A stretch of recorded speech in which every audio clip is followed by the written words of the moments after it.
The lemon peel curled in my hand, bright and fragrant. I held it close for a moment, breathing in that sharp, familiar scent. Funny how a smell can take you back further than any photograph. I grated slowly, knuckled carefully, the same rhythm I used when she was small. She'd stand on the step stool beside me, eyes peeking over the counter, giggling as her little fingers stole pinches of sugar when she thought I wasn't looking. I smiled at the memory, but it didn't bloom like it used to. It sat soft in my chest, warm and sad all at once. The kitchen was quiet now.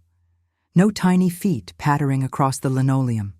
No music playing from the little radio. Just the gentle scrap of metal against the rind and the whisper of flour settling in a bowl. The air was cool despite the oven warming, and the light coming through the gingham curtains cast soft shapes on the counter.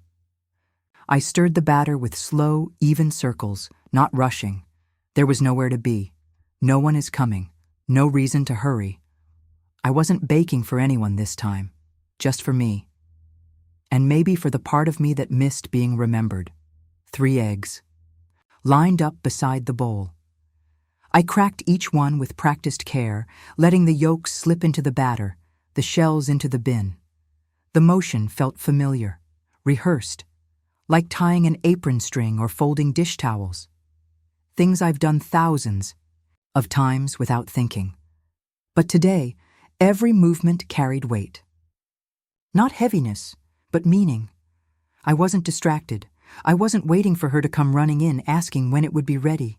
There was no one to lick the spoon. I measured the sugar, my hand steady, not shaking, but my chest. It fluttered. That small, invisible tremor like something inside me was catching its breath.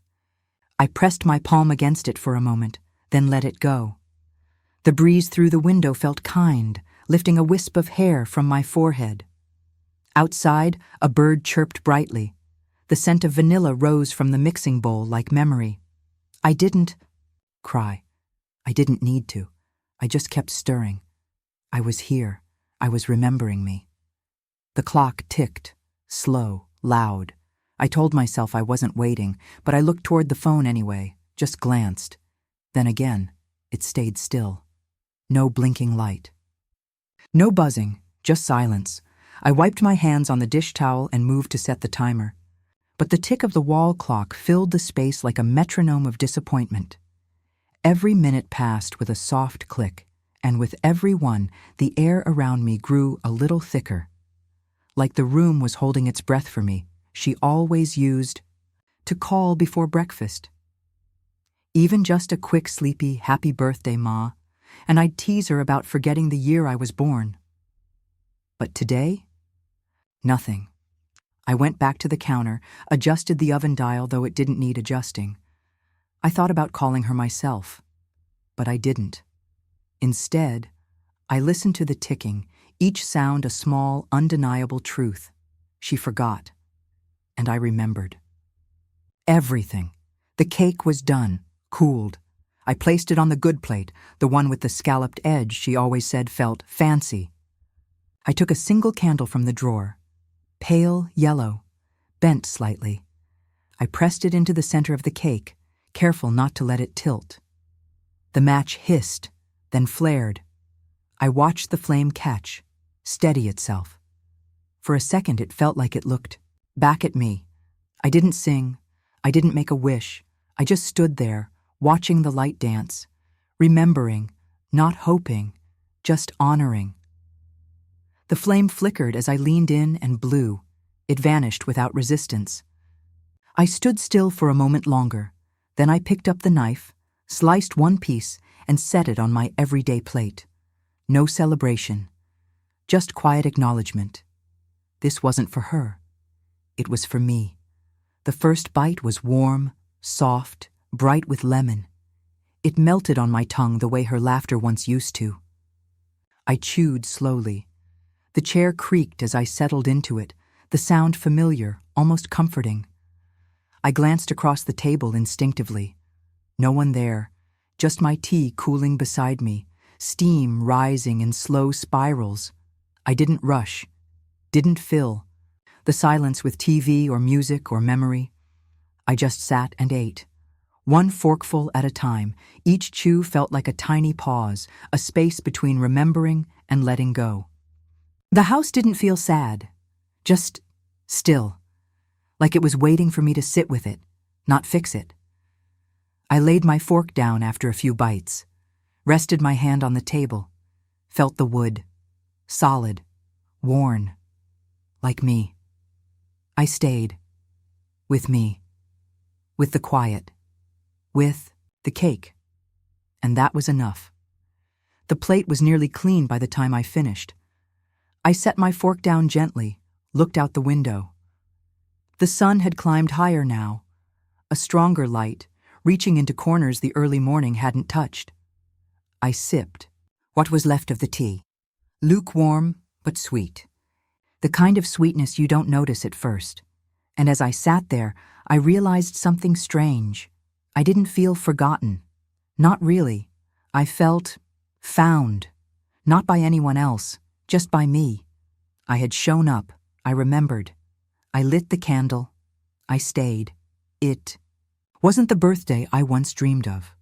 But maybe, in its quiet way, it was the one I needed. And maybe, just maybe, that was the best gift I'd given myself in a long, long time. She was no taller than my waist when she asked me what her name meant.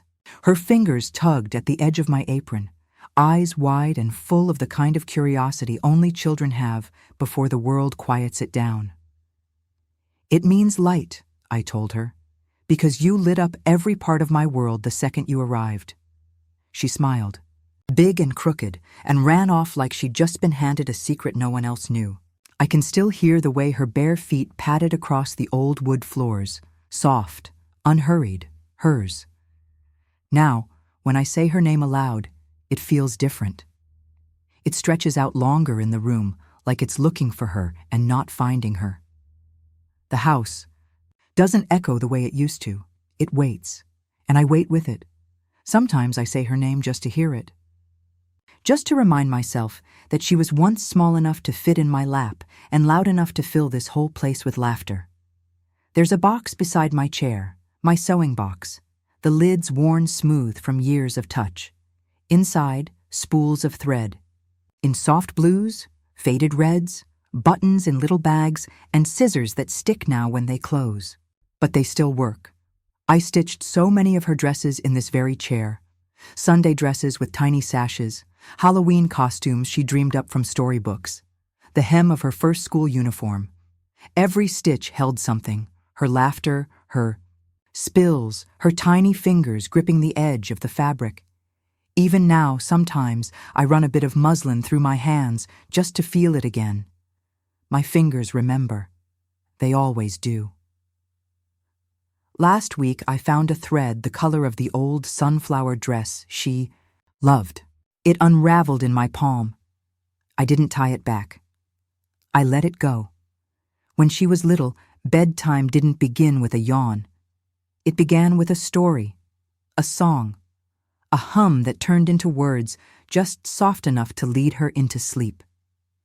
She'd lie there, blanket pulled to her chin, eyes fluttering but never quite closing until I promised, just one more. I'd hum lullabies I learned from my own mother, weaving in tales about fireflies and kind trees and the moon watching over her. I wonder if she remembers them now. If, in the quiet of her own home, she ever finds herself humming something familiar without knowing why. I wonder if my voice ever visits her when the room goes dark. There are days I reach for the wooden spoon and it feels heavier in my hand, not because it's changed, but because of who's missing from its weight. When she was young, cooking was never a chore. It was play, a dance. She'd stand on the stool beside me, covered in flour like it was part of her outfit. Stirring stew became a two-person job, her little hand on mine, guiding nothing but pretending she was in charge. We'd laugh when she spilled salt, and I'd let her taste the sauce too early just to see her scrunch her face. It was ours, that kitchen magic. Now it's just me and the spoon. But somehow when I stir, I still feel her. Not in the air, not in the walls, but in the memory that lives in the motion. One day she stopped tugging at aprons and started gripping phones and planners and keys. Her questions turned into appointments, her laughter into voicemails. I don't blame her. Life moves, it grows. But sometimes I stand in the hallway where her backpack used to hang and wish she'd taken more with her than just stories. I wish she'd packed a little piece of me too. It's strange, isn't it? You raise them to leave, but you never imagine they'll take silence with them when they go. I keep a small tin inside the sewing box. It rattles when you shake it, full of buttons and pins and little scraps of fabric that don't match anything anymore. But I know each one. There's a red button in there, smooth, slightly chipped at the edge. It came off her Easter dress when she was 7. She cried like it was the end of the world. "Fix it, Mama," she said through hiccups and tears. And I did. Back then, fixing a dress felt like fixing everything. A needle, a knot, a few careful passes through cloth, and she was whole again. Now I hold that button in my palm and wonder if she knows how often I tried to fix things that didn't come with instructions. I still keep it. Not because I need it, but because it reminds me of a time when I could still make her feel safe with a single stitch. The phone rang just after 5. I was folding a dish towel, nothing urgent, just something to keep my hands busy. For a split second, I thought maybe she remembered. Maybe it was a late birthday call, not too late to feel like something. I wiped my hands and reached for it, heart rising without permission. "Hey, Mom," she said, like it was any day. Her voice was quick, breezy, full of tasks and traffic sounds. No pause, no softness. "Hey, sweetheart," I said. My voice came out thinner than I expected. She kept talking. Something about needing a paper signed. "It's just a quick thing for the house, a formality. Can you do it tonight?" Like I was a stamp. Smiled even though she couldn't see it. My fingers curled around the phone cord. "Of course," I said. But inside something wilted. Not broken, not loud, just tired. "It's just a form, Mom," she repeated. "You don't even need to read it. Just sign the bottom. It's that clause you agreed to last year." I heard her flipping papers on the other end. I imagined her in her kitchen, multitasking, eyes somewhere else. Somewhere that wasn't here. Somewhere I hadn't been in a long time. My hand stayed in my lap. I glanced toward the drawer where I kept those documents. Neat, labeled, always ready. "Okay," I said quietly. But I didn't move, not one muscle. Something about the way she said it. It wasn't rude. It wasn't cruel. It was just hollow. I felt like a signature, not a person. Like a part of the furniture in her life. Functional, familiar, forgotten. She didn't notice. She kept talking about deadlines and her realtor. I just listened, nodding into the silence, waiting for warmth that never came. The tea I made an hour earlier had gone cold. I picked up the mug anyway, held it in both hands like it might still offer comfort. It didn't. Her voice had trailed off, and then she said she'd send the papers over. "Love you," she tossed in, almost like punctuation. "Love you too," I whispered back. The call ended. The phone clicked silent. I sat there, the rain tapping soft against the window, and held that cold cup like it could anchor me. I didn't cry. I just listened to the storm and let it keep me company. She didn't say it, not once, not even when she paused to remember something mid-sentence. No quick, guilty, "Oh, I missed your birthday." No hint she'd thought of it at all. I kept waiting. Held my breath once or twice when her tone shifted, thinking maybe this was the part. Maybe she was winding up to it, but it never came. Instead, I sat with that silence like it was something I'd invited. It wrapped around me, tight, familiar, like a shawl knitted out of years. The candle on the table flickered beside me. I had lit it earlier without much thought. Now it danced in the corner of my eye, the only thing in the room still moving. My hands rested in my lap, still warm from the tea. My heart, not so much. The drawer creaked slightly when I opened it, not all the way, just enough to see the corner of the folder, legal-sized, labeled. I could have reached for it, could have signed and sent it back, like I always did, but I didn't. I stood there in the kitchen, hand on the drawer handle, then slowly let it close again. The click felt louder than it should have. I walked away. It wasn't a rebellion. It wasn't revenge. It was something smaller and sturdier, something like clarity, if I was only asked for when a dotted line was needed. Well, maybe it was time to stop answering with ink. The rain picked up just after the call ended. I stood by the window, watching it trace lines down the glass. It sounded like a lullaby, soft and repetitive. I didn't move to dry my eyes. They were already dry. Instead, I let the quiet fill the house, let the gray light stretch long across the floor. I had waited for sunshine, for her voice, for a memory, for recognition. But standing there, I realized I'd been hoping for weather she no longer brought. I turned from the window, let the rain say what I wouldn't, and I let the phone stay quiet. The quilt was folded neatly at the foot of her bed, just like it had been for years. I reached down and ran my fingers along the seam, crooked in places where her small hands had tugged the needle too fast. We stitched it together when she was 10. She picked the colors, pale blues, faded yellows, and insisted on a square with tiny stars.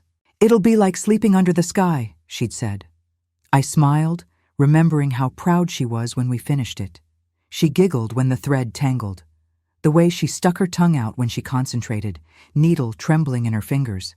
It's faded now, threadbare along the corners, but I can still feel her in it. Like her warmth got sewn into the fabric and never left. I held it close to my chest just for a moment, and for a breath, it felt like she was home. The wallpaper had started to peel near the windowsill. Not much, just a curl at the edge. But the bluebirds were still there, tiny, round, cheerful, perched on thin branches that twirled along the wall. She hated them by the time she was 15. "They're babyish," she said, arms crossed. "Can we paint over them?" I told her. Not yet. We never did. She moved out the following year. Boxes packed fast, shelves emptied quicker than I expected, but the bluebirds stayed. Now I sit in her old desk chair and stare at them. They haven't changed, still chirping silently across the walls, frozen in time. She left before they did. Funny how some things linger longer than the people who outgrow them. Her vanity mirror caught the glow from the lamp as I turned my head. For half a second I saw her there, sitting, brushing her hair, laughing at something I'd said. Bangles clinking, that crooked smile. She used to hum when she got ready. Just a tune, never words. I walked over and stood in front of it. The reflection was mine, of course, older, softer, eyes that have waited too long. I opened the drawer. The scent of her old perfume still lived there, something light, something floral. I breathed it in slowly. She isn't here, but the mirror remembers. I opened the closet door carefully, like it might creak loud enough to wake the past. The hangers shifted slightly, summer dresses still swaying gently, even though no wind had touched them. She'd scribbled a note on a yellow sticky note years ago, save for a job interview. It was still pinned to a navy dress with tiny gold buttons. I touched the fabric lightly, fingers tracing the curve of the collar. The scent of lavender sachets clung to the fabric, faint but present. I thought about packing it away, about washing it and folding it and making space. But I didn't. Some things aren't mine to fold. Some things are still waiting for her. I sat on the edge of her bed. The mattress didn't sink as much as I remembered. Maybe it had stiffened. Maybe I had. Bedtime used to be where the magic happened. She'd curl up against me, and I'd tell Stories about brave girls and kind monsters and stars that whispered secrets to sleepy children. I used to run my fingers through her hair while I read. She'd yawn halfway through the second page, but still ask for one more. Now the sheets were cold, neatly tucked, untouched. I didn't cry. I just sat. The silence didn't ask questions, and I didn't offer answers. She said she'd repaint when she was ready. That was the deal. "I'll do it when I get my first real paycheck," she promised. I believed her. I left the room untouched, waiting for the sound of her keys, the rush of her footsteps, the tap of her paintbrush, but the bluebirds are still here, and so am I. I look at them sometimes, those little birds with their permanent smiles. I wonder if she remembers the promise, or if she remembers the room at all. They've become something else now. Not reminders, not regrets. Just a soft part of the home she left. Just like me. The porch creaked under Margie's feet like it always did. I didn't look up right away. I knew it was her by the rhythm of her steps. She carried the same green thermos she always did. Lid chipped at the edge, scuffed from too many years of being knocked against car doors and countertops. Still keeps. "It warm," she said, settling into the chair beside mine. She didn't ask what was wrong. She didn't need to. She just unscrewed the lid and poured soup into 2 mismatched mugs. No tray, no napkins, just steam rising into the morning air. "Chicken and thyme," she said. The smell hit first, rich, familiar, like Sunday afternoons and bad weather. We didn't speak right away, just rocked gently, and I remembered what it felt like to be thought of. Margie stirred the soup slowly with her spoon, clinking gently against the rim like it was part of a routine. I watched her, wondering if she did this on purpose, to fill the silence with something softer than words. "Still tastes like I remember," I said quietly, taking a sip. "Hope that's a good thing," she smiled. I didn't answer right away, just let the warmth spread across my tongue. The porch was still, and the breeze carried the faint scent of cut grass from down the street. A dog barked somewhere far off, and the world stayed small for a while. She didn't pry. Didn't ask why my eyes were red, or why I hadn't been in days. Sometimes healing starts in the spaces where questions don't live. She was the one who broke the quiet. "She forgot, huh?" I blinked at the mug in my hands. "I figured," she said. "Not mean. Not sharp, just clear. You'd have called me by now if she hadn't." I nodded. "It's not okay," she added, "but it's not your fault either." Her words loosened something in my chest, like a knot coming undone, slow and surprising. I hadn't said it out loud. I didn't need to. She saw me anyway. She didn't shame my daughter. She didn't make excuses either. She just made room. And in that quiet honesty, I remembered I was still worth showing up for. She handed me the bowl like it was the most natural thing in the world. Her hands were warm, worn. The broth was golden, little pieces of chicken and potato floating like memories. "Eat," she said, nudging it into my lap. I did. The first spoonful tasted like time and comfort, like something made slowly, with care. I held the bowl close to my chest between sips, not just to warm my fingers, but because it had been a long time since anyone had made anything for me, not out of obligation. Not because they had to, just because. The porch around us was quiet, shaded. Birds rustled in the hedges, but didn't sing. I kept eating, and with each bite, I felt a little less invisible. The lid to the soup container clicked shut. Margie didn't. "Rush." She wiped her hands on her jeans and leaned back. "You don't owe her your name on a line," she said, eyes on the trees across the yard. "Just because she remembered the deed, but not your day." I chuckled, soft and unsteady. "It's true," she added. "Need and love aren't the same. You deserve both." I blinked faster than I wanted to. The breeze picked up and lifted the edge of the tablecloth. Margie pressed it back down like it was no big deal. But it was. Because at that moment, something clicked inside me. Being needed isn't the same as being valued, and I'd spent too long forgetting that. We rocked for a while after that. Chairs creaking in rhythm, like we'd done for years, like we would for years more. I watched the garden sway in the wind. Tomato vines are just starting to flower. Hydrangeas are heavy with spring. "You okay now?" she asked. I nodded. Good, and that was it. I wasn't just a mother. Wasn't just a name on a dotted line. I was someone who mattered, at least to her. And in that moment, that was enough to breathe a little easier. The drawer slid open without a sound. I didn't hesitate. Not like before. My fingers moved on their own, reaching for the folder labeled in my own handwriting. Neat, underlined. The papers sat there, patient, unbothered by the dust gathering around them. They waited like I had. Familiar corners, creases from too many, readings. But tonight they felt different in my hand.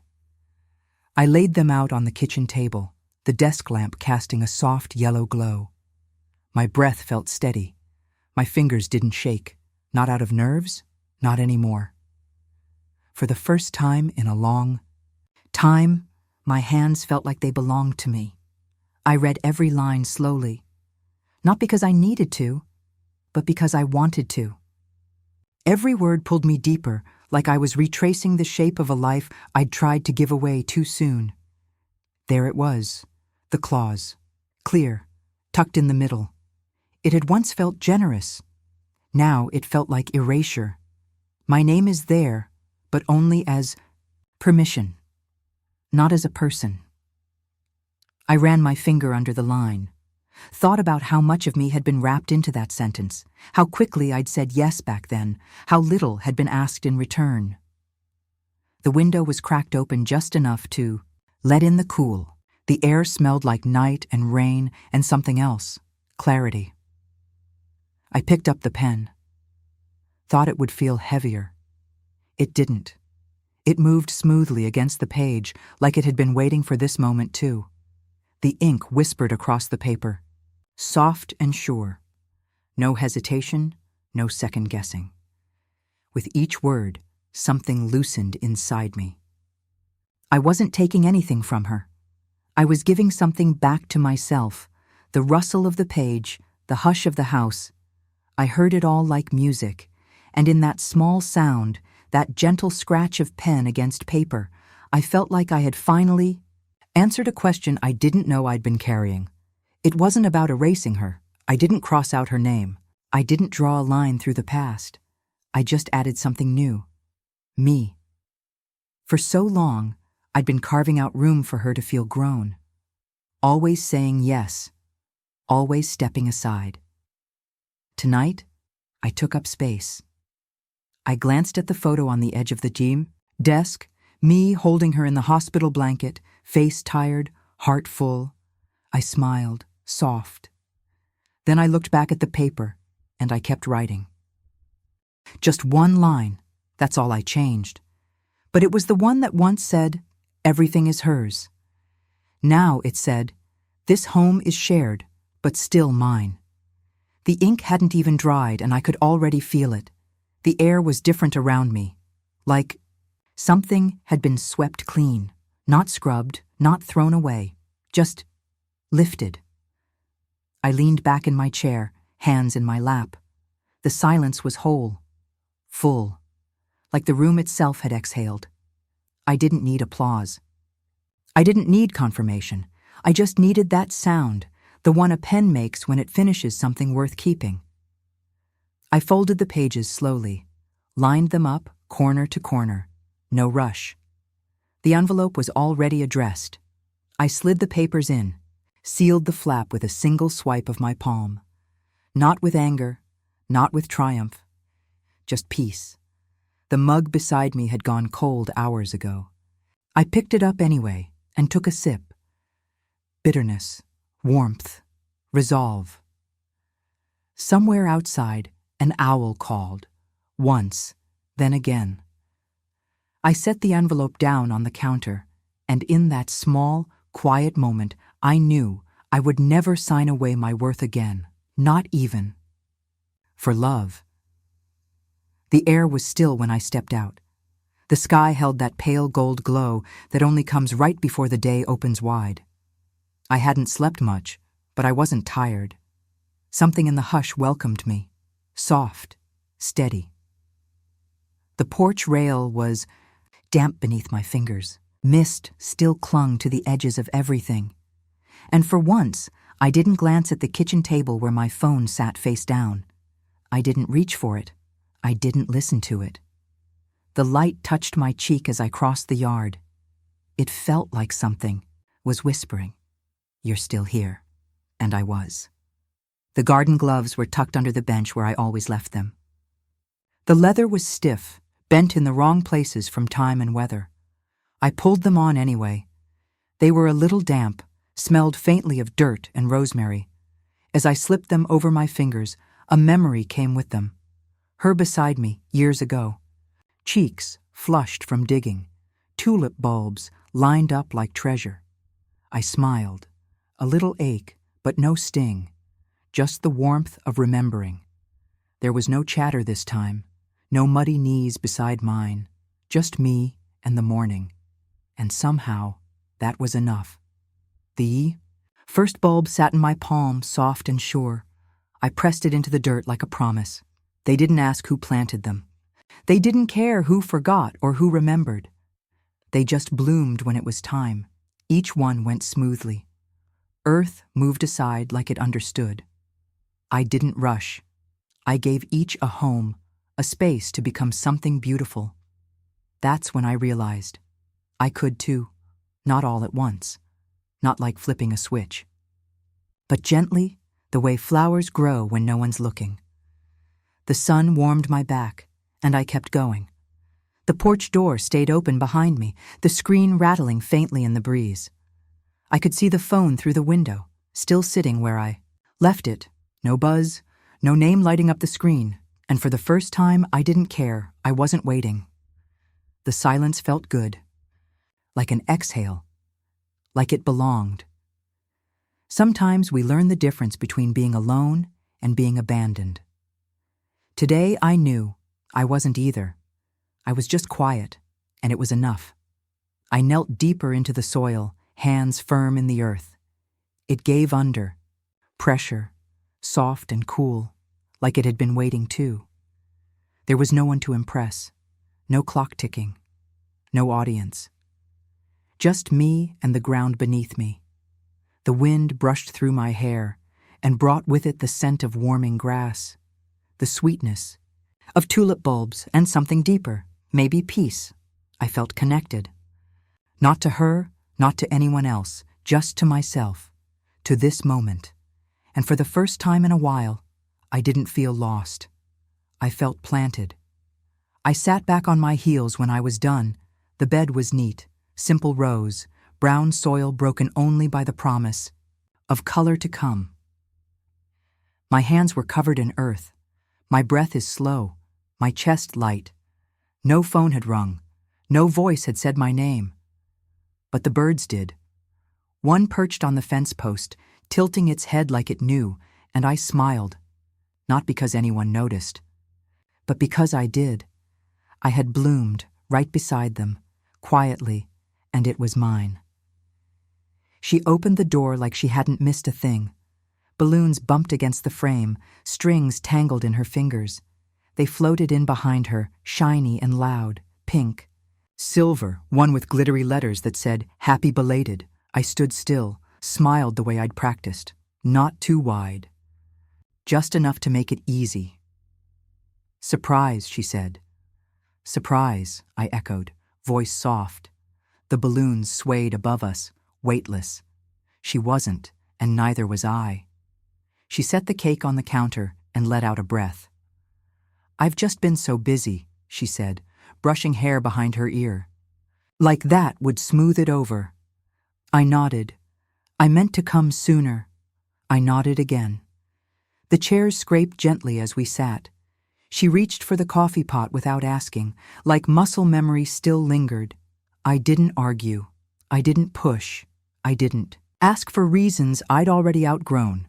Busy wasn't the reason, but it was the excuse she had on hand, and I was tired of pretending it made sense. She opened the cake box like it was wrapped in gold, the kind with plastic windows and a barcode on the side. The icing was pink, piped too thick, spelling out Mom with a flourish that felt factory-made. There were no candles. She didn't mention it. Neither did I.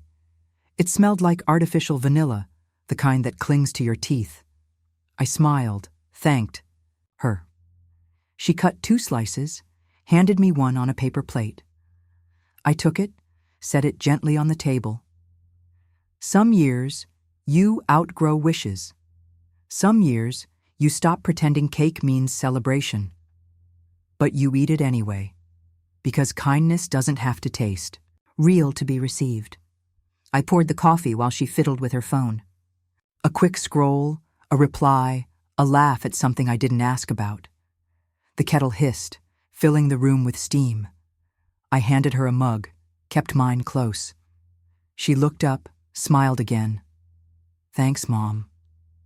I didn't say much. Didn't ask why now. Didn't ask why not then. Some answers spoil the quiet, and I was learning that peace sometimes grows best in the questions we choose not to ask. She laughed once, too loud. Like she needed it to carry weight it didn't have. I smiled at her, but something hollow echoed in my ears. We talked, or maybe we didn't. We said things, sipped coffee, passed cake, the kind of conversation that fills air, not hearts. It wasn't anger I felt. It was knowing that some threads fray, and not all of them need mending. Some just need gentler handling and quieter rooms. She stood, checked her phone, adjusted her purse. I should get going, she said, with the same casual grace she'd arrived with. I walked her to the door. We passed the balloons, still floating, still festive. She hugged me. Light, familiar. Hugged her back. My eyes didn't sting. That was the change. She stepped outside, called back, "Love you." "I know," I said. Then I closed the door, and this time I didn't cry, because I'd stopped confusing her presence with love, and I had finally learned the difference. We sat in the living room, the fire burning low but steady. 2 rocking chairs faced the hearth, their slow creak the only sound between us for a long while. The dusk outside painted the windows blue, and shadows stretched softly across the rug. She looked down at her hands, not at me. But I wasn't waiting for her eyes anymore. I had waited long enough, for birthdays, for apologies, for recognition. Now, I was here for something else. The words rested on my tongue, steady and ready. And I spoke. "I changed the paperwork," I said. She blinked. "The clause," I added. "The one that gave you full rights to the house. It's gone." Her mouth opened, then closed. I watched her search for something to say, but the room didn't rush her, and neither did I. I didn't raise my voice. I didn't offer explanations. It wasn't anger that guided me. It was clear. I said it the way I might say my name, with a soft certainty. Like someone who had finally remembered they belonged. She blinked again, longer this time. Her jaw tightened. "You changed it?" I nodded. That was all. Her face twisted, not with rage, but confusion. Maybe pain. Maybe surprise. She looked at me like I'd become someone new. But I hadn't. I'd just come home to myself. For too long I had waited for her to notice me, to value me. But that night, I didn't need her to see me. I needed her to hear what I had finally claimed, and I held still while she absorbed it. "This house," I said slowly, "has held more than walls." She looked at the fireplace. "It held your lullabies, your tears, the pie you liked with too much cinnamon. It held me when no one else did." I looked around, not for drama, but for proof. I'm not defending a deed. I'm defending a life, my life, the one I lived here. She didn't interrupt. She didn't nod, but something in her posture softened. The house smelled like cedar and old books, like everything I'd poured into it. She might have forgotten that, but I never had. She swallowed hard. Why? Her voice cracked right down the middle. I met her eyes for the first time that evening. Because, I said, then stopped. Not all questions deserve full answers. I let the silence wrap around us like a thick quilt. Not heavy, just firm. She had asked. Late.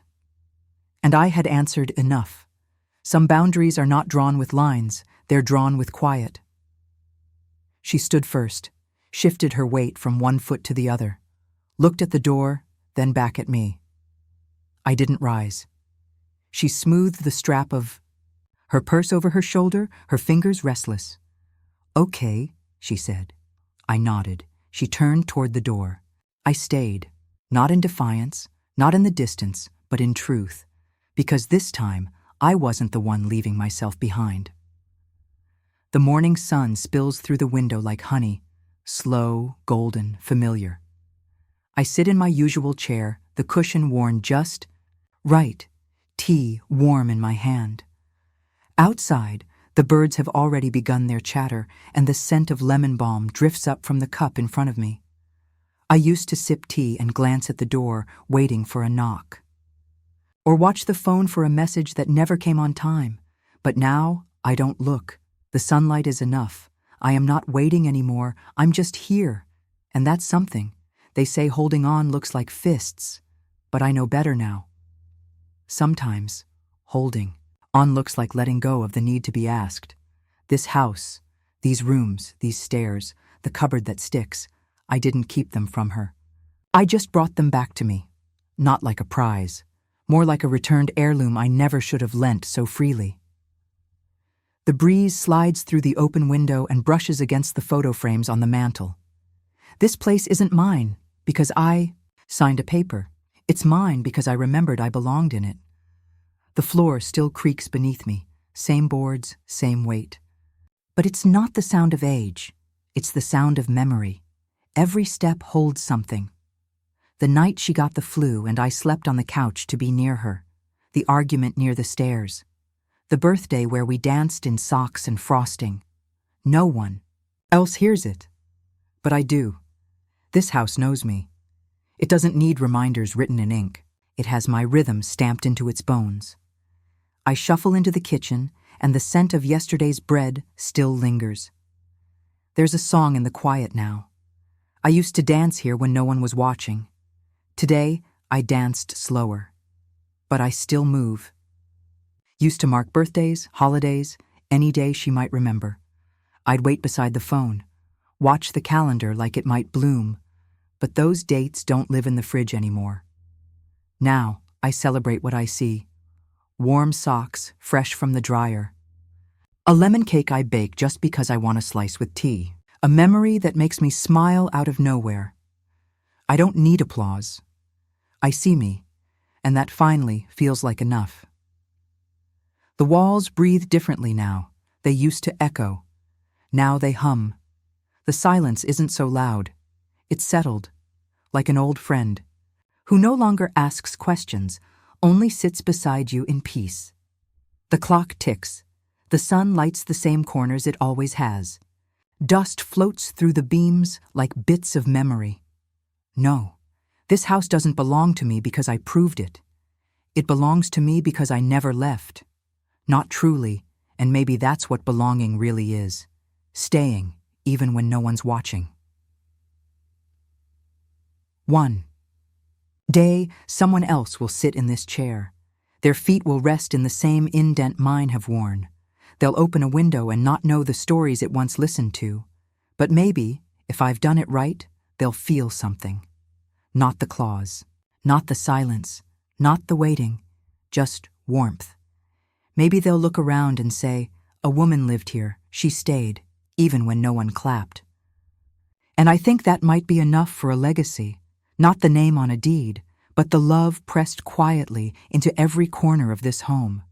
That's what remains. That's what I leave. If you've ever learned to find peace in a quiet room or love in the eye, Spaces others left behind. You're not alone. I've lived there too. If this story sat with you for a while, I'd be grateful if you subscribed. And if you'd like, share a piece of your home story in the comments. I'll read every word.